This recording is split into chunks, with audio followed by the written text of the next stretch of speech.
Here's tonight's 9 at 9. Authorities in New Jersey say they're investigating this week's shooting at a kosher market that killed 4 people as a potential act of domestic terrorism.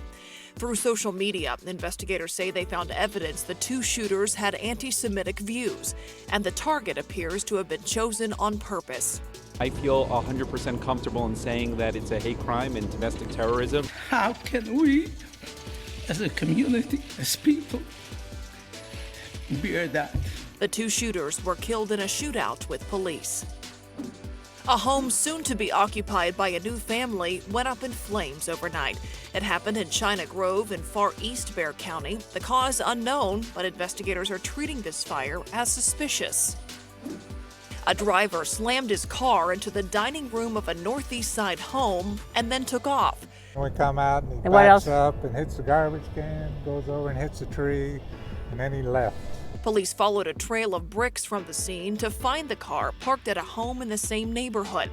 The driver was not arrested, but cited for a misdemeanor. The Houston community saying goodbye to fallen Sergeant Christopher Brewster today. He was shot and killed while responding to a domestic disturbance call Saturday. I got to see firsthand that although a coward attacked him, he didn't realize he attacked a man of faith that was a servant to others and a leader to his men and women. The suspect in the case is being held without bond and has been charged with capital murder. Sergeant Brewster leaves behind his wife, parents, and sisters. An investigation underway after a 2-year-old boy died on subway train tracks in Manhattan. Authorities say the boy fell and was hit by a train. A witness described a valiant effort by dozens of people to push the train off the boy. He was rushed to a hospital where he later died. This is clearly a horrible event for all involved. Our hearts go out to the mom of the little boy involved, to the MTA personnel involved, particularly the train crew for whom this was absolutely traumatic. They were totally traumatized by this incident. The surviving Boston Marathon bomber, who's been convicted and sentenced to death, is now appealing that sentence.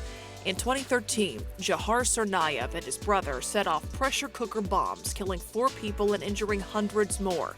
Tsarnaev's attorneys say he got an unfair trial. They argue the jury pool was tainted because jurors were directly affected by the bombing. But prosecutors say his right to an impartial jury was not violated. The Senate has passed a resolution formally recognizing the Armenian Genocide. The resolution recognizes the 1.5 million Armenians killed in the 20th century. The resolution was passed in a 405-11 vote. Russia's only aircraft carrier caught fire during repair work. It's the Russian Navy's largest warship and its sole carrier capable of carrying horizontal takeoff and landing aircrafts. The fire broke out during maintenance work. The flames covered about 1,300 square feet of that ship. Southwest Airlines has reached a deal with Boeing over lost revenue from the grounding of the 737 MAX planes, and the carrier plans to share $125 million from that deal with employees.